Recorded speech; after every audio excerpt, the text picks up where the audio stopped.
Hello, my dear friends. Hope you all be fine and doing well. Thank you so much for joining me again. Thank you so much for joining in your channel. My dear friends, in this video, I'm going to show you one of the best games that happened between Alireza Firouzja and Fabiano Caruana. Especially this game happened in Champions Chester CrunchLabs Masters tournament. So it is a rapid game between Fabiano Caruana with white pieces and Alireza Firouzja with black pieces.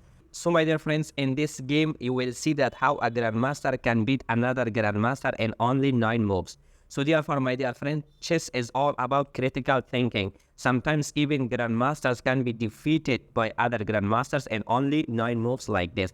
So this was a very interesting game, so I didn't stop myself to bring and record this video for you. So my dear friends, let's get started the game. So in here, simply Fabiano Caruana pushed the pawn into c4, and this is called English opening. So from other hand, Alireza Firouzja pushed the pawn into c6, and he is preparing for Caro-Kann defense system. So in here, Fabiano Caruana take out his knight into f3. So the main move for Caro-Kann lines, pushing the pawn into d5 by Alireza Firouzja.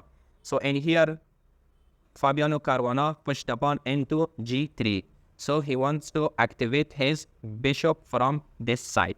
So in here, Alireza decided to bring his bishop into g4. Somehow he wanted to pin the knight, and from other hand, he activated his bishop.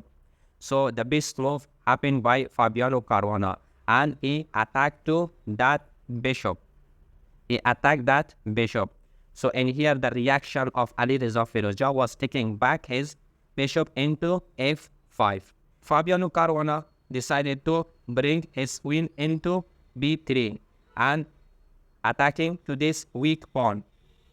So Alireza brought his queen into b6 and offering the exchange of the queens.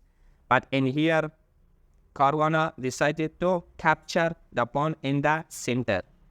Alireza exchanged the queen, so simply Caruana took it back with his pawn. Now in here, Alireza brought his bishop into e4 and attacked to Caruana's rook. It is a very critical position. So from this position onward, Caruana won the game. So in here, Caruana didn't pay attention for his rook, and he did the best move.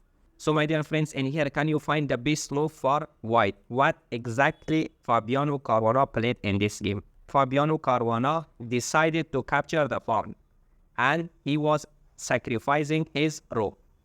So in this position, Alireza could play anything. So the game would be normal. But in here, Alireza did a blunder, and that was capturing the rook by his bishop.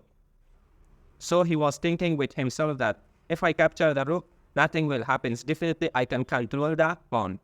So my dear friends, can you find the best move in here? What exactly Fabiano Caruana played in this position? So please pause the video and find what Fabiano Caruana played in this position. So if you are able to find it, that's okay. If you are not able to find it, I'm going to tell you. And here, Fabiano Caruana decided to capture by his rook and sacrificed his rook. So in this position, Alireza resigned from that game. So what was the reason Alireza resigned in this position? So let's analyze this position. For example, if Alireza decided to capture the rook by his rook, so in here, Fabiano was simply pushing the pawn into c7. So in this position, Alireza could not do anything. For example, if he wanted to save his knight, so in here simply he was taking the queen and giving a fantastic checkmate. So it was a very bad position for Alireza. For example, if he was deciding to capture the pawn by his knight, so in here simply Caruana was capturing the rook and giving a check. So in this check, Alireza king could not move anywhere. So that's why it was the only option for him to cover this check by his knight. Fabiano was capturing the knight by his rook. So if Firouzja was capturing back, so now this fork is coming and attacking to rook and king.